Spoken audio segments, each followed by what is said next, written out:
Volume 3, Chapter 16. Instead of receiving any such letter of excuse from his friend, as Elizabeth half expected Mr. Bingley to do, he was able to bring Darcy with him to Longbourn before many days had passed after Lady Catherine's visit. The gentleman arrived early, and before Mrs. Bennet had time to tell him of their having seen his aunt, of which her daughter sat in momentary dread, Bingley, who wanted to be alone with Jane, proposed their all walking out. It was agreed to. Mrs. Bennet was not in the habit of walking.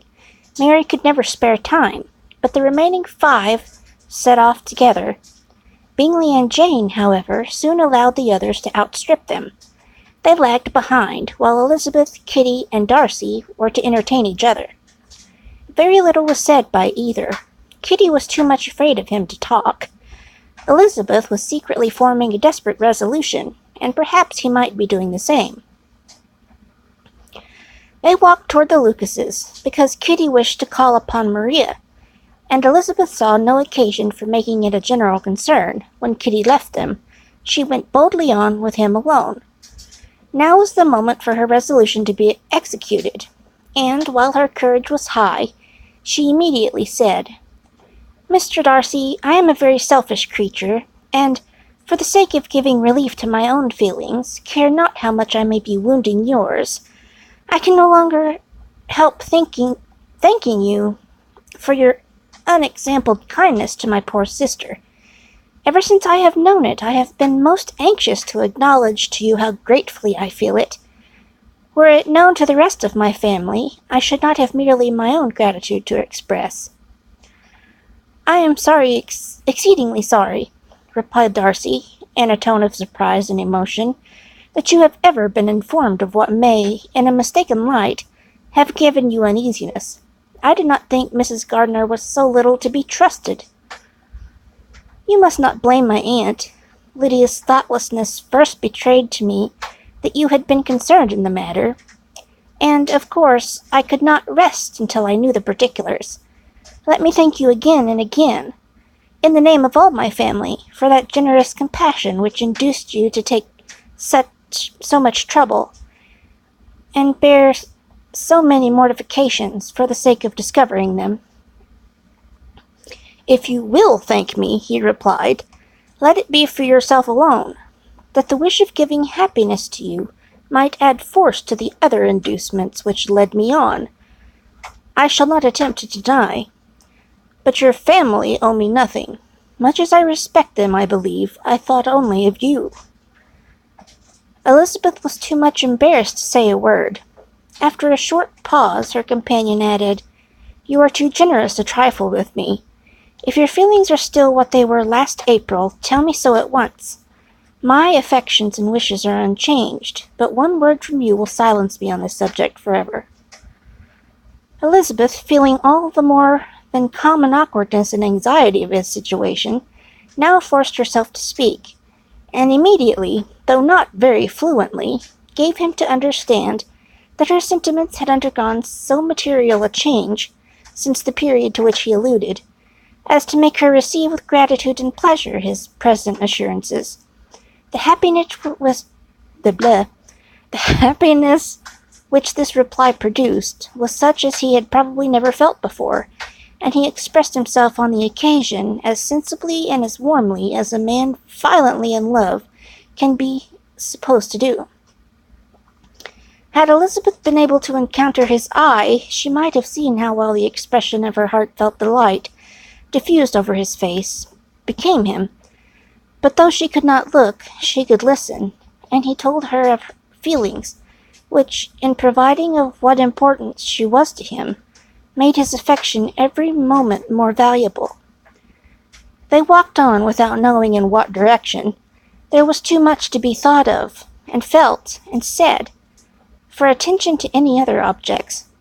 Soon she learnt that they were indebted for their present good understanding to the efforts of his aunt, who did call on him in her return through London, and their late journey to Longbourn, its motive, and the substance of her conversation with Elizabeth, dwelling emphatically on every expression of the latter, which in her ladyship's apprehension peculiarly, I can't say that, denoted her perversiveness and assurance in the belief that such a relation must assist her endeavors to obtain that promise from her nephew, which she had refused to give.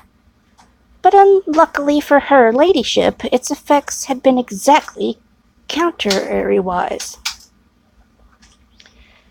"It taught me to hope," he said, "as I had secretly ever allowed myself to hope before.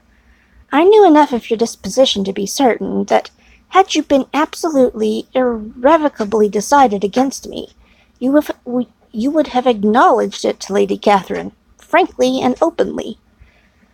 Elizabeth colored and laughed as she replied, "Yes, you know enough of my frankness to believe me capable of that. After abusing you so abominably to your face, I could have no scruple in abusing you to all your relations. What did you say of me that I did not deserve? For, though your accusations were ill-founded, formed on mistaken premises, my behavior to you at the time had merited the severest reproof. It was unpardonable. I cannot think of it without abhorrence. We will not quarrel for the greater share of blame annexed to the evening," said Elizabeth. "The conduct of neither, if strictly examined, will be irreproachable. But since then we have both, I hope, improved in civility. I cannot be so easily reconciled to myself. The recollection of what I said, of my conduct, my manners, my expressions during the whole of it, is now, and has been many months, inexpressibly painful to me. Your reproof, so well applied, I shall never forget. Had you behaved in a more gentlemanlike manner, those were your words, you know not, you can scarcely conceive how they tortured me. Though it was some time, I confess, before I reasonably enough to allow their justice. I was certainly very far from expecting them to make so strong an impression. I had not the smallest idea of their being ever felt in such a way. I can easily believe it. You thought me then devoid of every proper feeling. I am sure you did.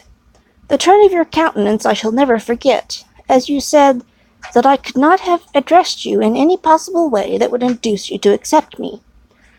Oh, do not repeat what I said then. These recollections will not do at all, I assure you, and I have long been most heartily ashamed of it. Darcy mentioned in his letter, did it, said he, did it soon make you think better of me? Did you, on reading it, give any credit to its contents?" She explained what its effect on her had been, and how gradually all of her former prejudices had been removed. "I knew," said he, "that what I wrote must give you pain, but it was necessary. I hope you have destroyed the letter. That was one part, especially, the opening of it, which I should dread your having the power of reading again. I can remember some expression which might justly make you hate me. The letter shall certainly be burnt, if you believe it essential to the preservation of my regard, but, though we have both reason to think my options not entirely unalterable, they are not, I hope, quite so easily changed as that implies." "When I wrote that letter," replied Darcy, "I believed myself perfectly calm and cool, but I am since convinced that it was written in a dreadful bitterness of spirit. The letter, perhaps, began in bitterness, but it did not end so. The adieu is charity itself. But think no more of the letter. The feelings of the person who wrote and the person who received it are now so widely different from what they were then, that every unpleasant circumstance attending it ought to be forgotten. You must learn some of my philosophy. Think only of the past as its remembrance gives you pleasure. I cannot give you credit for any philosophy of the kind. Your retrospections must be so totally void of reproach that the contentment arising from them, if not of philosophy, but what is much better, of ignorance. But with me it is not so. Painful recollections will intrude, which ought not be repelled. I have been a selfish being all my life, in practice, though not in principle. As a child I was taught what was right, but I was not taught to correct my temper. I was given good principles, but left to follow them in pride and conceit. Unfortunately an only son, for many years an only child, I was spoiled by my parents, who thought good themselves, my father particularly, all that was benevolent and amiable, allowed, encouraged, almost taught me to be selfish and overbearing, to care for none beyond my own family circle, to think meanly of all the rest of the world, to wish, at least, to think meanly of their sense of worth compared with my own. Such I was from eight to 8 and 20, and such I might still have been but for you, dearest, loveliest Elizabeth. What I do not owe you. You taught me a lesson, hard indeed at first, but most advantageous. By you I was properly humbled. I came to you without a doubt of my reception. You showed me how insufficient were all my pretensions to please a woman worthy of being pleased. Had you then persuaded yourself that I should? Indeed I had. What will you think of my vanity? I believed you to be wishing, expecting my addresses. My manners must have been in fault, but not intentionally, I assure you. I never meant to deceive you, but my spirits might often lead me wrong. You must have hated me after that evening. I hate you? I was angry, perhaps at first, but my anger soon began to take a proper direction. I am almost afraid of asking what you thought of me. When we met at Pemberley, you blamed me for coming? No, indeed, I felt nothing but surprise. Your surprise could not be greater than mine in being noticed by you. My conscience told me that I deserved no extraordinary politeness, and I confess I did not expect to receive more than my due. My object then, replied Darcy, was to show you, by every civility in my power, that I was not so mean as to resent the past, and I hope to obtain your forgiveness, to lessen your ill opinion, by letting you see that your reproofs had been attended to. How soon any other wishes introduced themselves I can hardly tell, but I believe in about half an hour after I had seen you. He then told her of Georgiana's delight in her acquaintance, and of her disappointment at its sudden interruption, which naturally, leading to the cause of the interruption, she was soon learnt that his resolution of following her from Derbyshire in quest of her sister had been formed before he quitted the inn, and that his gravity and thoughtfulness there had arisen from no other struggles than what such a purpose must comprehend. She expressed her gratitude again, but it was too painful a subject to each to be dwelt on farther. After walking several miles in a leisurely manner, and too busy to know anything about it, they found at last, on examining their watches, that it was time to be at home. What could become of Mr. Bingley and Jane was a wonder to which introduced the discussion of their affairs. Darcy was delighted with their engagement. His friend had given him the earliest information of it. "I must ask whether you were surprised?" said Elizabeth. "Not at all. When I went away, I felt that it would soon happen. That is to say, you had given your permission. I guessed as much, and though he exclaimed at the term, she found that it had been pretty much the case.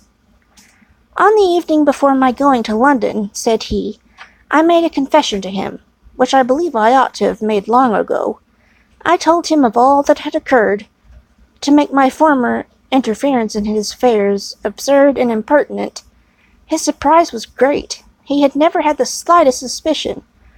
I told him, moreover, that I believed myself mistaken in supposing, as I had done, that your sister was indifferent to him, and as I could easily perceive that his attachment to her was unabated, I felt no doubt of their happiness together. Elizabeth could not help smiling at his easy manner of directing his friend. "Did you speak from your own observation," said she, "when you told him that my sister loved him, or merely from my information last spring?" "From the former. I had narrowly observed her during the 2 visits which I had lately made her made her hear, and I was convinced of her affection. And your assurance of it, I suppose, carried immediate conviction to him. It did. Bingley is most unaffectedly modest. His diffidence had prevented his depending on his own judgment in so anxious a case, but his reliance on mine made everything easy. I was obliged to confess one thing, which for a time, and not unjustly, offended him. I could not allow myself to conceal that your sister had been in town 3 months last winter, that I had known it, and purposely kept it from him. He was angry, but his anger, I am persuaded, lasted no longer than he remained in any doubt of your sister's sentiments. He had hardly forgiven me now. Elizabeth longed to observe that Mr. Bingley had been a most delightful friend, so easily guided that his worth was invaluable, but she checked herself.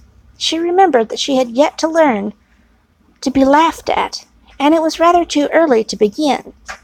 In anticipating the happiness of Bingley, which of course was to be inferior only to his own, he continued the conversation till they reached the house. In the hall they parted.